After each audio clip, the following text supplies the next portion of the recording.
Pero nung una kasi nagbibigay ako sa kanya ng yung buo pa, hindi ko pa kinakagatan. Ewan ko, bigla na lang. Hindi na niya kinakain. Yung buo, hindi niya kinakain. Oo. Ay, grabe. Tapos yung medyo last part na, yung kinagatan ko na, isinabaw ko sa kanya, kinain. Gusto niya yung may kagat.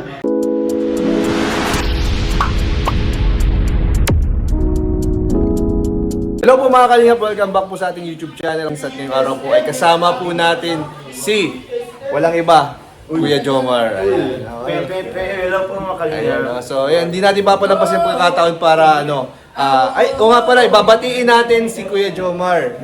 Dahil ito ay hindi po birthday, pero ito po ang kanyang first anniversary as Kalingap. Yun. Ayan. Very much po. Ayan. Salamat po, mga So, kalingap. interview natin si Papa Joms. Sige po. So ayun, Papa Joms, happy anniversary sa iyo sa Kalingap. Thank you, Grabe. Kuya Nel. Salamat po. Ano naman yung naalala mo na nung dumating ka? Anong kwento mo nung unang Anong kwento? araw mo dito?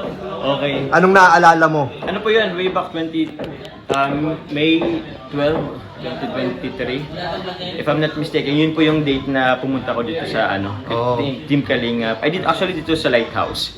So before that, actually kuya, yung pagpunta ko dito is biglaan lang din. That time, nagdadalawang isip ako panung araw na yun. Actually, parang nagda-drive na ako. Tapos parang ilang kilometro pa lang, parang napapaback out na ako. Bakit anong naisip mo? Ba't ka Kasi napapaback parang, out? syempre, Team Kalingap, medyo tawag niyan, medyo nasa mundo ng social media. Oo. So, if ever man, may isa sa publiko yung buhay ko, if ever, parang natatakot din naman ako. Kasi, alam mo na yun, ay tipo, minsan, kung gusto mo, minsan kasi yung buhay ko, parang dati gusto ko lang Private lang. Oo, di ka sanay sa Di ako sanay sa- kumbaga makakalkal yung buhay mo kasi pag nasa social Opo. media. Oo. So, parang that time, nag-isip ako, ready ba ako for that? Oo. So, yun, sabi ko, walang atrasan na to, sige, pupunta na ako. Oo. So, pagdating ko bro, nabigla ako kasi parang, alam mo yun yung tipong, ang daming nagluluto, may nagpe-prepare ng nagpapak ng mga bihon. Oo. So, that time nalaman ko na, ano po pala yun, feeding po ng birthday celebration po ni Kalingap Jack. So sabay pala nung unang pagdating mo Opo. ay saktong birthday ni Jack. Birthday ba yun? Ang alam ko parang pre-celebration pa lang yun eh. Pre-celebration. Kasi May 12, di ba ngayon yung araw ng birthday ni Jack? Oo. So, nauna lang ako ng konti na dumating tapos birthday na ni Jack. Pero that time kasi bro, alam mo yung tipong first day ko pa lang, di ko alam mag-feeling pala and ano pala siya, tawid dagat. pala siya. Oo. Tawid dagat. Napasabak ka agad doon. Napasabak ako agad, wala akong kadalalang damit. Kung alam ko lang na magbabangka kami, nang walang bubong, wala yung bubong bro. Oo. Ang init nun. Ang init doon, wala akong jacket bro. Nagbigay sila ng sunblock pero walang nagagawa kasi sobrang talaga. Tirik na tirik yung Tirik na araw. araw. Ang alam ko, around lunchtime na rin yun bro. Or before lunch. Sobrang init naman na yun. So yun, marami nga nagkakala na baka unang araw ko pa lang baka mapaano na agad ako. Mapaback out kasi yun, tawid dagat. Mahirap agad yung challenging Mahirap agad agad yung yung- first mo. Oo. Kasama ka. Yun nga, makasama ko. So, parang that time, actually medyo rin nga siya, challenging, pero di ko expect, nag-enjoy ako man ako kuya. Oo. Nag-enjoy ako that time. Pero Kahit mainit. di ba naman lagi naman sa simula lang yung mahirap? Sa Pag simula- nalampasan mo na yung hirap ay wala na, madali na para sa iyo lahat. Opo. And thankful ako kuya sa mga K-boys na nag-ano sa akin that time, nag-alalay. Oo. Kasi very naman sila, alam mo yung accommodating. Oo. Oh, very welcoming naman po Hospitable. sila. Hospitable. So yun, thank you. Yun yung naalala ko nung first Ay, ayos. First. So ayan guys, nalaman natin ang kwento ni Papa Joms sa kanyang first day dahil ito po yung kanyang anniversary. Ayun nga. Ngayon, first anniversary po sa Kalingap.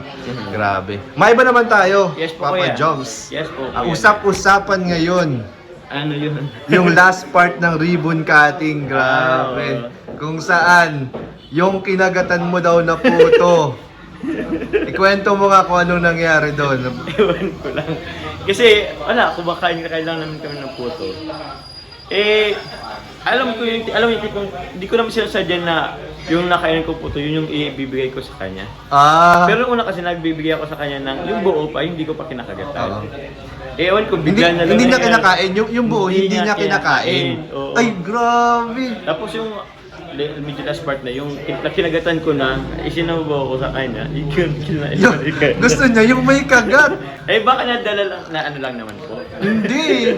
Ay, hindi ba? Grabe, ilang beses mo siyang trinay na subuan nung walang kagat. Pero hindi niya tinanggap. Pero yung may kagat, talagang kinain ni Carla. So maraming kinilig doon sa na yun, sa eksena na yun. Grabe bro. Hindi ko nga ang daming nakapansin pala nun.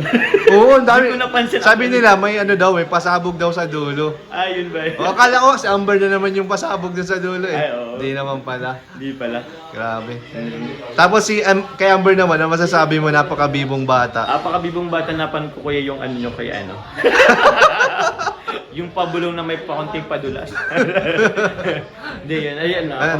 Ang daldal ni Amber. Ang daldal ni Amber. Napaka-cute kuya. Bibong-bibo. Malambing, sobra. Opo. Napanood ko rin yung reels mo, yung kumakanta sa sumasayaw. Oo, gana-gana siya. Tapos gumanan. Paano? Ha? Paano yung ginagawa niya? Tapos, siguro siya eh. Yeah!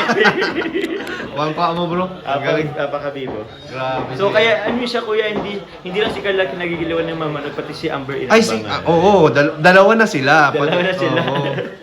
Kaya yun. Tapos tinanong ko nga si Amber nung araw ng ribbon cut. Sabi ko, anong gusto mo sa birthday mo?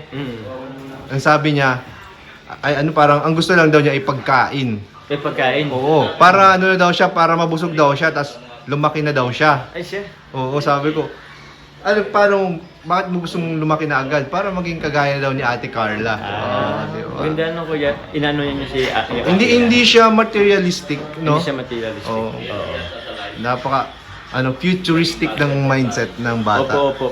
Grabe. Pero kung ako sa kanya, sana wag na muna kasi alam niyo tipong napaka-cute niyang bata. Oo, enjoy na lang niya. Enjoy na muna niya. Enjoy na lang niya. Para sa akin, parang ay wag ka na munang lumaki. Yan. Ang bilis minsan ka lang, bilis lumaki ng mga bata ngayon. Oo, grabe bro. Sabi po pa naman ni Amber, apaka-cute. Ayan. Thank you bro. Maraming salamat sa short time na binigay ninyo. Binigay mo sa vlog. Thank you bro. Ayan, mamaya po ay magkakasama kami nila Kalingap Ian sa K-Boys on Mission. Abangan nyo guys ang aming K-Boys on Mission kasama si Papa Joms. Guys, thank you so much po sa panonood sa aking vlog. At huwag nyo po kalimutan suportahan ang aming mga channel. Kuya Nel po, Kuya Jomar, syempre si Kalingap Ian, at lahat po ng K-Boys. Yan, lalo na po si Kuya Bal, Kalingap Rob, yan, sila Tita Edna. Ayan. Po, thank you po. Bye-bye! Ay po.